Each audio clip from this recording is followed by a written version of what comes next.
ایک فقیر دریا کے کنارے بیٹھا تھا۔ کسی نے پوچھا، بابا کیا کر رہے ہو؟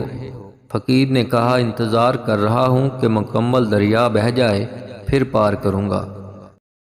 اس آدمی نے کہا، کیسی بات کرتے ہو بابا، مکمل پانی بہنے کے انتظار میں تو تم کبھی دریا پار ہی نہیں کر پاؤ گے۔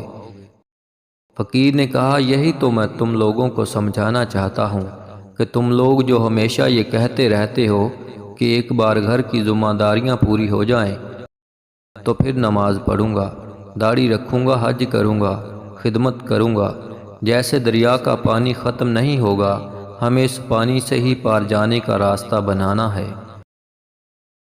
اسی طرح زندگی ختم ہو جائے گی، پر زندگی کے کام اور ذمہ داریاں کبھی ختم نہیں ہوں گی۔ کسی کا حق کھا کر انسان دنیا میں تو خوش رہ سکتا ہے، لیکن روز محشر وہی اس کے گلے کا طوق ہوگا۔ حضرت علی رضی اللہ تعالیٰ عنہ نے فرمایا کہ آپ کسی کو بھی دو چیزوں کے لیے مجبور نہیں کر سکتے، ایک محبت، دوسرا عبادت۔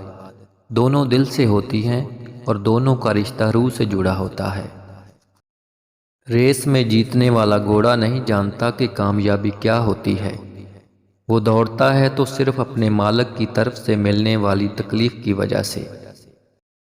تو آپ کبھی بھی اپنے آپ کو تکلیف میں پاؤ تو سمجھ جانا کہ تمہارا مالک خدا چاہتا ہے کہ جیت تمہاری ہو۔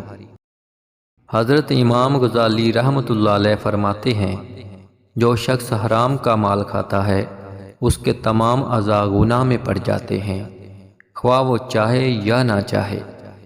شیخ عبد القادر جیلانی رحمۃ اللہ علیہ فرماتے ہیں، آخرت کو دنیا پر مقدم کر، دونوں میں فائدہ حاصل کرے گا، اور جب تو نے دنیا کو آخرت پر مقدم رکھا تو دونوں میں نقصان اٹھائے گا۔ بہترین عورت کی پہچان 5 چیزوں سے ہوتی ہے۔ نمبر 1، جب عورت گفتگو کرے گی تو آہستہ آواز اور دھیمے لہجے میں بات کرے گی۔ نمبر 2، بات کرتے وقت بلا وجہ نصیحت نہیں کرے گی۔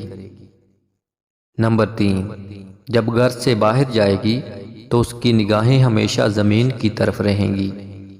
نمبر 4، جھوٹ کبھی نہیں بولے گی، چاہے کتنی ہی بڑی مصیبت کیوں نہ آ جائے۔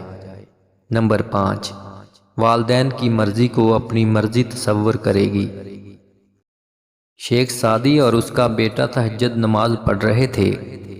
دعا کے بعد بیٹا بولا، بابا جان سب سو رہے ہیں اور ہم عبادت کر رہے ہیں۔